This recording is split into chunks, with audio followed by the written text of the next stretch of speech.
Istanbulga bo'lgan sayohatimizni Istanbuldagi eng qo'rqinchli va dahshatli joydan boshlashga qaror qildik. Hozir turgan joyimizning nomi Yedikule, ya'ni 7 qal'a nomi bilan tarixga mashhur. Bizantiya imperiyasi davridan boshlab, ya'ni 4-5-asrdan toki bugungi kungacha Yedikule qal'asi bir necha davrni o'z boshidan o'tkazgan va aynan Konstantinopol Usmoniylar tomonidan fath etilgandan so'ng eng dahshatli va qo'rqinchli davrlarni o'z boshidan kechirgan.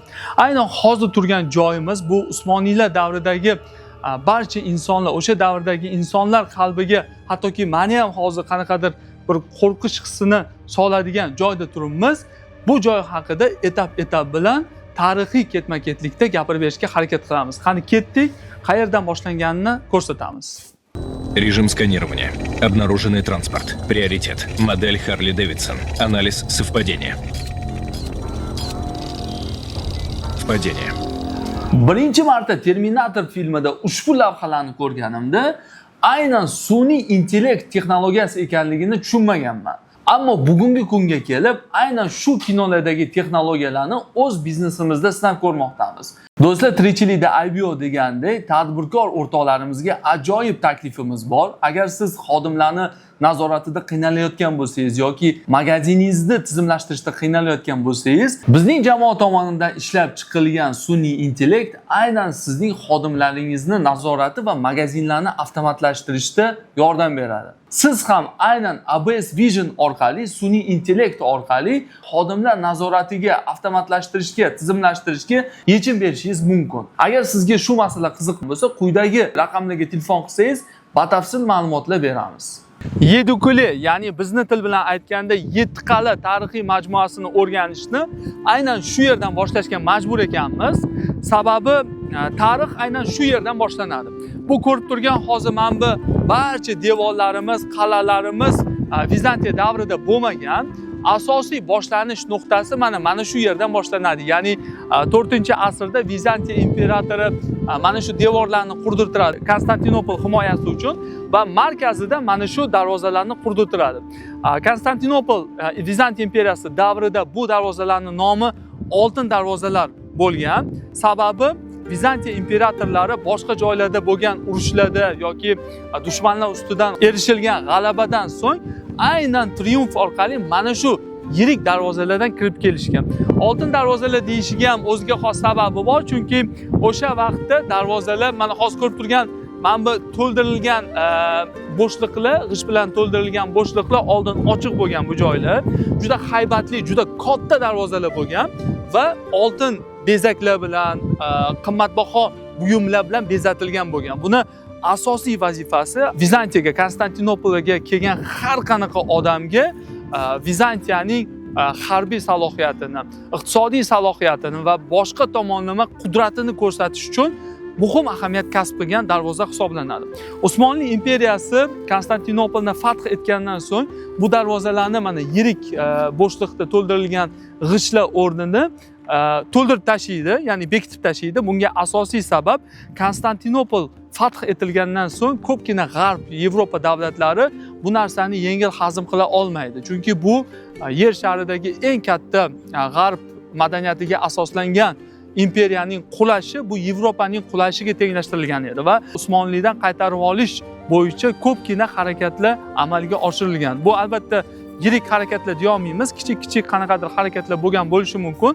Aynan shunaqa harakatlarni oldini olish uchun darvoza qismini Usmonli sultoni to'ldirib tashlaydi va yoptirib tashlaydi. Xo'p, hozirgi mana hozir aylantirib ko'rsatamiz.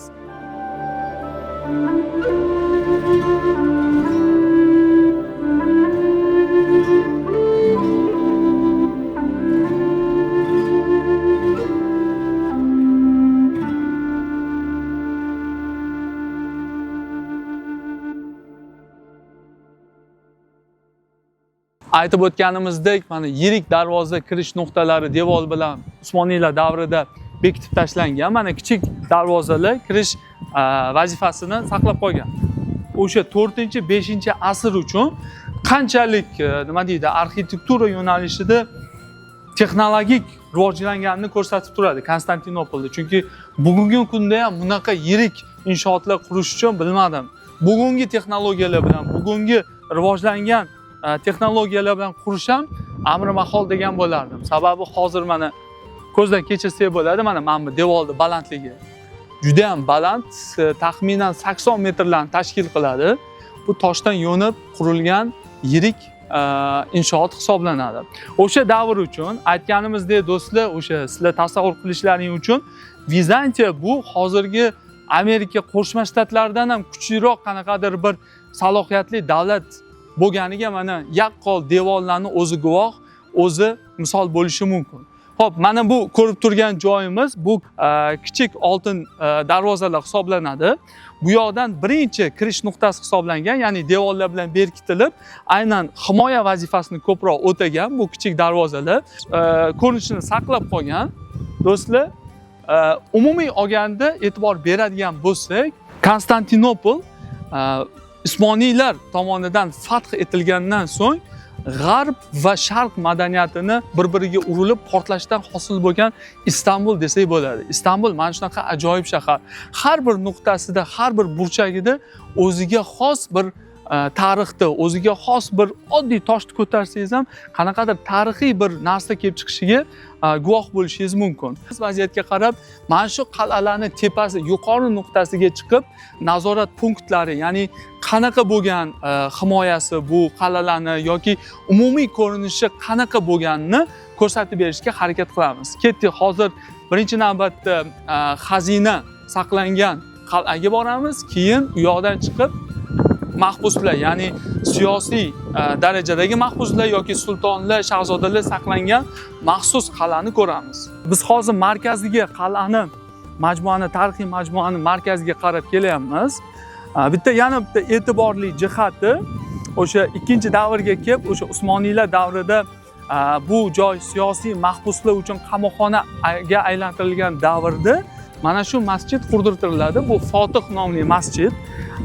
Masjidda asosiy maqsadi o'sha davrlarda Usmoniylar davrida mahbuslar namoz o'qishi uchun imkoniyat berilgan.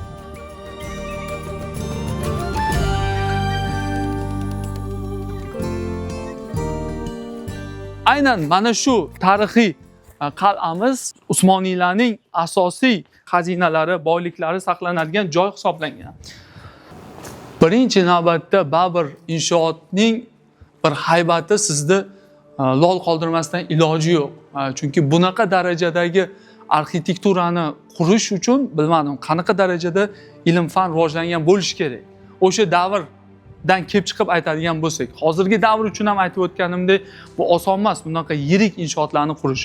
Xo'p, bu joyda demak mana shu markazdan ko'rib turibmiz. Markazdan keladigan bo'lsak, bu joyda xazina saqlangan. Mana yuqorida ko'rib turgan hujra sifat uychalarimiz bor, kichkina uychalarimiz bor. Bu joylarda maxsus boshqa davlat hukmdorlaridan jo'natilgan sovg'alar, hadyalar, qimmatbaho buyumlar ham aynan shu joyga keltirilgan va shunaqa yacheykalarda saqlangan. Shuningdek, bu yoqda boyliklar, tillalar, bebaho buyumlardan tashqari Usmoniylar imperiyasida o'sha yig'ilgan soliqlar ham aynan shu joyga kelib tushgan. Shu jihatdan ham bu aynan mana shu nuqta juda katta bo'lmasa ham, lekin Usmoniylardek katta imperiyani bir yuragi desak bo'ladi, xazinasi desak bo'ladi.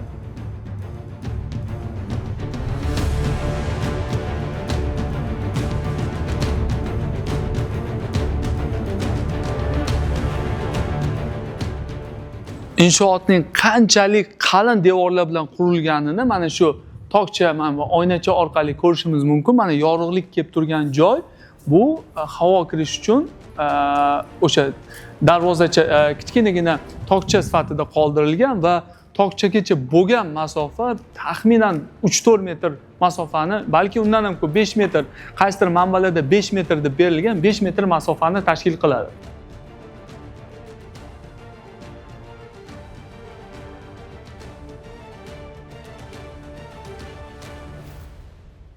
Qal'ani o'rganishda davom etar ekanmiz. Bitta jihati yana ajablanarli, juda ham.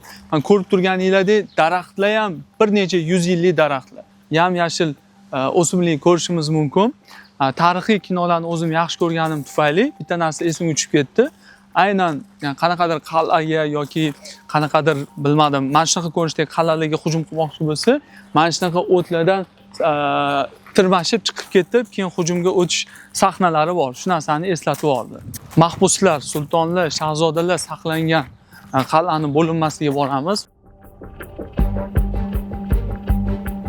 Qal'a yirik qamoqxonaga aylantirilgan davr eng dahshatli va eng qo'rqinchli davrga to'g'ri keladi. Sababi bu haqidagi hikoyalarni, tarixiy voqeliklarni o'qiganimda shunga amin bo'ldimki, barcha qiynoqli, dahshatli Usmoniy imperiyasini yana ham mustahkam ushlash uchun qilingan. Aynan bu joy maxsus mahbuslarni saqlash uchun foydalanishgan.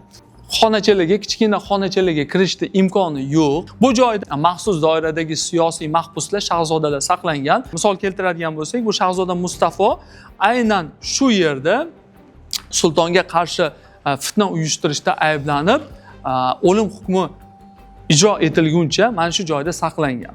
Hozirgi kunda panjara bilan, temir panjara bilan bekitilgan quduq bor. Bu quduq ham afsonalarga ko'ra ichida ilonlar saqlangan va bu joyda saqlangan mahbuslarga psixologik qo'rquv berish vositasi va qiynoqlar berish maqsadida ham foydalangan deb beriladi. Xo'p, bundan keyingi boradigan joyimiz undan ham qiziq. Keyingi navbat bu darvozalarning, ya'ni qal'alarning yuqori qismi, nazorat punkti amalga oshirilgan joyga chiqamiz. Qani ketdik.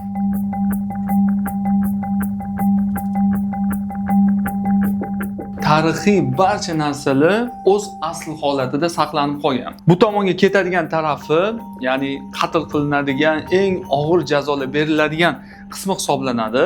Himoya devorlari ustidagi nazorat punktlarini ko'zdan kechiramiz. Bu devorlar, bu qal'alar qanchalik mustahkam ekanligini ko'rsatish uchun aynan mana shu darchani ko'rsatishimizda o'zi kifoya deb o'ylayman. Sababi darcha mana yorug'lik tushib turgan joydan toki mana shu yergacha taxminan 4 metr, balki undan ham ko'proq uzunlikdagi masofa mavjud.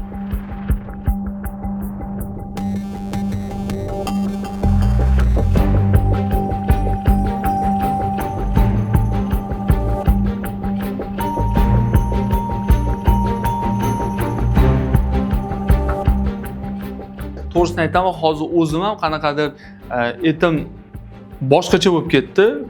Bu vaziyatlarni, bu holatlarni ko'rib, endi tasavvur qilib ko'ring. Bunaqa qo'rqinchli sharoitlar, bunaqa dahshatli sharoitlar albatta saroy ayonlari va sultonlar, Usmoniylarning mamlakatiga, davlatiga qarshilik qilgan, isyon qilgan, fitna bilan chiqqan insonlarni eng qo'rqinchli tushiga aylangan. Shunaqa xonalardan bittasini, zindoxonaning bitta xonasini ko'rsatamiz. Mahbuslar yillar davomida o'lim hukmi ijro etilguncha shu sharoitlarda yashashgan. Bu albatta o'limdan battar jazo deb hisoblayman. Sababi mana hozir o'zim ham shu sharoitda turibman. Qanaqadir uje nafas qisish holati bor.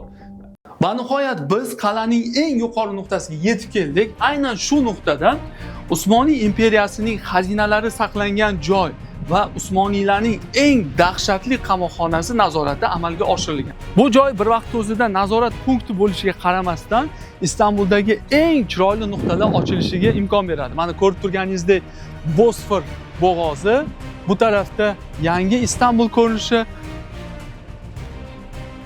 bu tarafda qadimiy Yevropachasini ko'zdan kechirishingiz mumkin.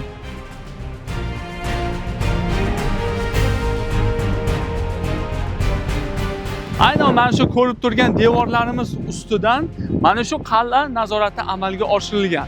Bu qal'aning uzunligi taxminan 12 metrdan baland bo'lsa kerak, 15 metrga yaqin bo'lsa kerak, eniga 5 metrda tashkil qiladi.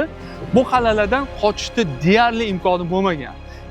Mana shu korpuslarda harbiy korpuslar joylashtirilgan va tepada 24 ga 7 ko'rinishida nazorat amalga oshirilgan.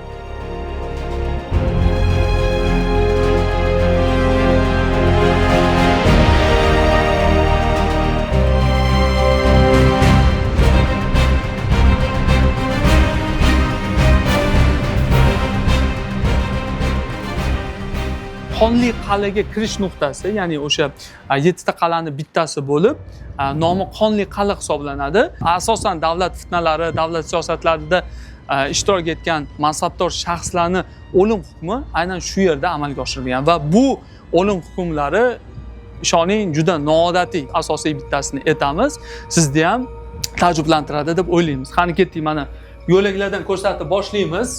Joyda arxitekturasi ham, mana kirish yo'laklarini o'zi ham dahshat hissini uyg'otadi. Bunaqa yo'laklarni faqat thriller, ujastik kinolarda ko'rish mumkin. Koridorlar, yo'laklar baland bo'lishiga qaramasdan, yo'laklar juda tor. Mana eng qiziqarli joyi aynan shu joyda qatllar, hukmlar amalga oshirilgan.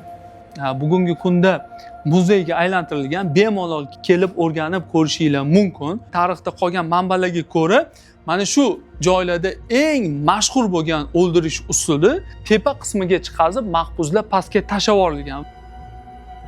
Hayratlanarli jihati shundaki, bu yerda faqatgina davlat amaldorlari, siyosiy mahbuslargina emas, Usmoniylarning mashhur sultonlari, shahzodalari ham qatl qilingan. Shunaqa mashhur voqealardan bittasi Sulton Usmon II davrida davlat to'ntarishi amalga oshirilib, aynan sultonning o'zi mana shu joyda o'lim hukmiga hukm qilinadi va jazosi shu yerda amalga oshiriladi.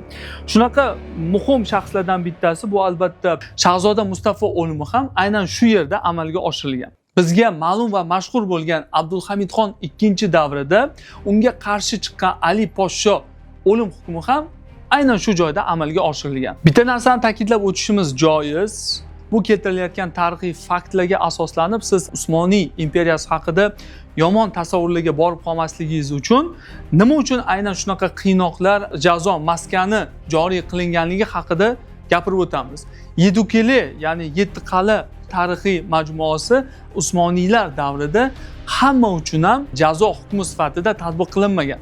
Faqatgina siyosiy darajadagi mahbuslar, ya'ni bular davlat to'ntarishlari, sultonga qarshi fitnalar, namoyishlarga chorlash yoki davlatni to'ntarish amaliyoti bilan bir muvozanatni yo'qotishga sabab bo'lgan yirik amaldorlar yoki yirik davlat shaxslari uchun qo'llanilgan. Bundan tashqari tarixiy manbalarda yozilgan boshqa davlatdagi elchilar yoki boshqa yirik amaldorlar ham aynan shu joyda jazo hukmini o'tagan va natijada ular o'lim hukmiga qatl qilinib, aynan hozir turgan joyimizda, turgan mana shu joylarimizda o'lim hukmi amalga oshirilgan.